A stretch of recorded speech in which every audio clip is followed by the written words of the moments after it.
Hello, everyone. Today I want to talk about a very special movie. It's a recent Criterion release earlier in this month of March 2021. And it's a film called Celine and Julie Go Boating. And this is a packed Criterion release that it has to be special for me to buy it on day one, although Amazon does discount many of these Criterions down to $28. It's not half priced, but for $8, I figure what the heck, this is a movie I really want. So I got it day one. I have a history with it in that I saw this film in the mid-'70s. The film was released in '74, played film festivals and played big cities, New York and Philadelphia, where I was living outside of Philadelphia. I saw this at the TLA theater on South Street in South Philly, which was the hotbed of the artistic community in Philadelphia, the cutting edge. And a movie like this, a 3-hour plus movie, European art film movie, could pack an audience on a Sunday afternoon. I still remember seeing this and the kind of exhilaration I felt walking back to the subway. And Rivette is a filmmaker that's coming back into vogue. He was one of the original of the new wave directors. He wrote for Cahiers du Cinema. He wrote a book on Hitchcock with Eric Romer. There's a lot of Hitchcock in this film, and I'll get to that in a few minutes. The story is, but what had happened was the Rivette and Juliette Berto, who plays Celine in this movie, they were almost ready to shoot a historical film that also starred Jean Moreau. When the financing fell through, so they decided they wanted to make a movie. It was Paris, summertime. The city was kind of depopulated for vacation time. And so they got together and tried to come up with just, let's make a movie kind of feeling to it. They involved a friend of Juliette Bertot's called Dominique Labourier, if I'm saying the names right. It's a miracle. She had been in the little theater of Jean Renoir where Rivette had seen her, but she was a friend of Juliette Bertot's. And they, during the course of the filming, they actually became roommates because they would write their dialogue for the scenes that they would be performing the next day. And so the film is about friendship. It's one of the great films of friendship, I think, of all time. It's about imagination, a celebration of friendship, the celebration of imagination, of pretense, of magic. The opening sequence involves a kind of Hitchcockian chase scene. Juliette is sitting on a park bench reading a book about magic when Celine, who she does not know, comes by and drops her scarf, and she goes, yoo-hoo, but Celine doesn't hear, so Juliette chases after her, and they go through this long, it must take about 20 minutes. It's a superb sequence of no dialogue where the pursued realizes that she's being pursued, and then she keeps dropping other items along the way. Eventually they do hook up, they become roommates, and they involve themselves in at a house where Celine once worked as a governess. It's a bit vague as to exactly how this house played into that, but it's a house in the Paris suburbs. They go into it first. Celine goes into it, and it's like two different movies. This secondary movie, this is sort of a movie. It's based on a short novel by Henry James called The Other House, which I read, and it's very close to the actual plot of the film is actually very close to the goings-on in this house. Two women want to marry a widower who has promised his wife on her deathbed that he would never marry as long as their small child is alive. And but both these women in the house want to marry him, so the child's life is in danger. It's very melodramatic. They play it as if they're ghosts or they're not quite real. It gives as Celine and then ultimately Julie as well goes into the house, they become involved in the plot, and now the plot is to save the little girl.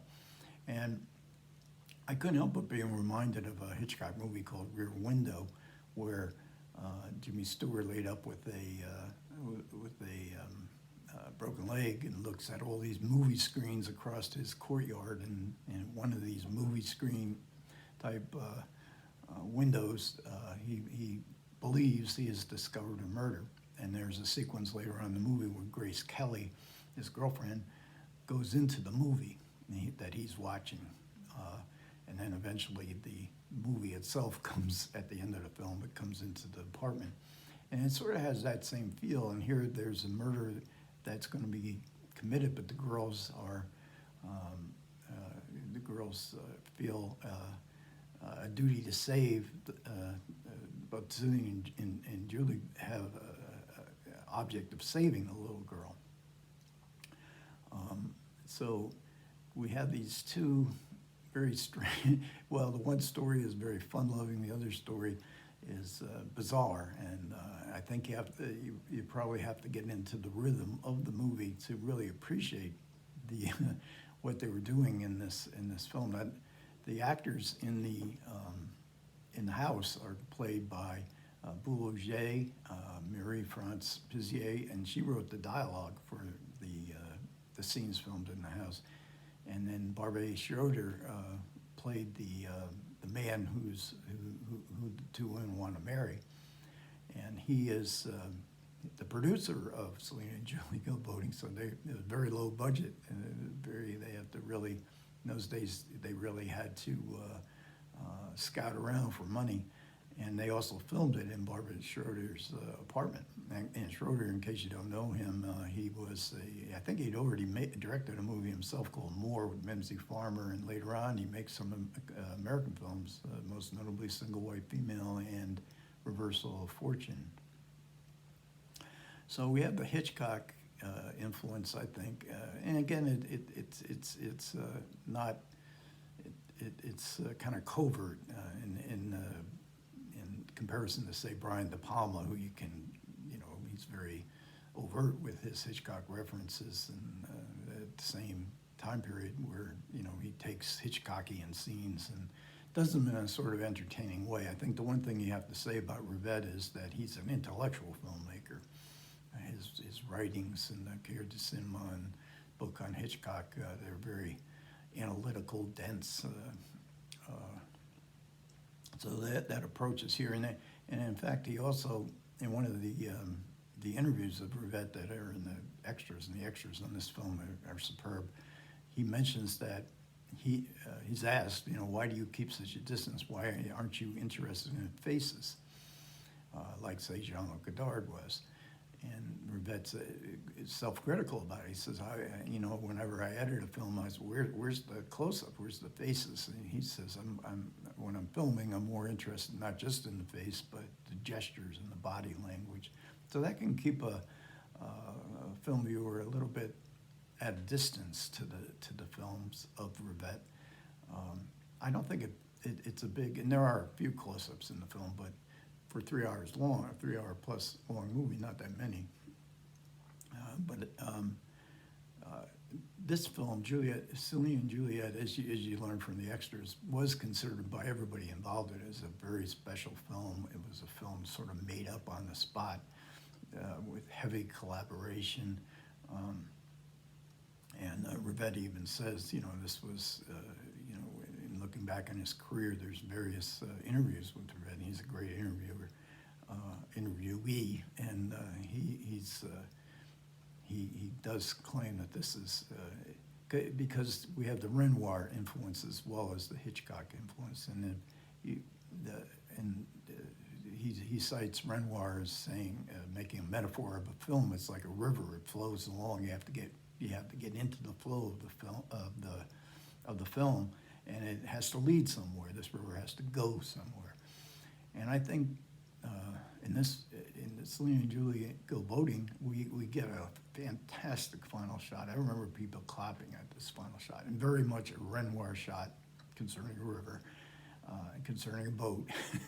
And it's just a magical conclusion to the film. In getting into the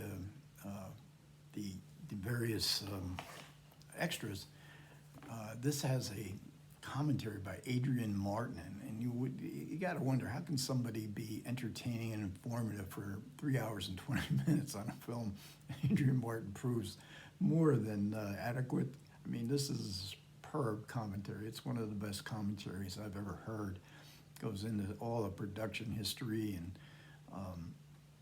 how the film was received, how it's received today. It's just everything you want to know about the movie is going to be in this commentary. But they give you a lot of other stuff, and as I said, the many Rivette interviews. They also have recent interviews with Beulah J. and Barbara Schroeder, who are man and wife. They're still with us, and these are 2020 or 2021 interviews, or their recollection of the film, and these are absolutely superb as well. There's also a lot of archival interviews during the publicity for the film. Also a terrific booklet. It has an okay essay, but then it has a archival Last Summer in Paris that Juliette Berthoud wrote, and that is absolutely great. I mean, Berthoud was, of course, heavily involved in making this film, and she went on to direct films of her own.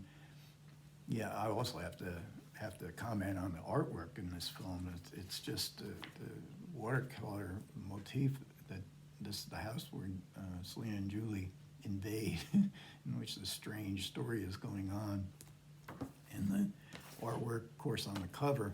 But even in the interiors, you have, the discs are colored in such a way that it lends itself to a total presentation that's just absolutely superb. So I think I can say, with a great deal of confidence that Celine and Julie Go Boating is going to be one of the great Criterion editions of the year. And I don't want to make it, it's a fun movie, and it's meant to be fun. It has funny moments in it. It's not over intellectual, I think, and it's great to see Rivette get his moment. Is probably one of the most overlooked movie directors of the French New Wave, and in some ways, I think he's definitely one of the best.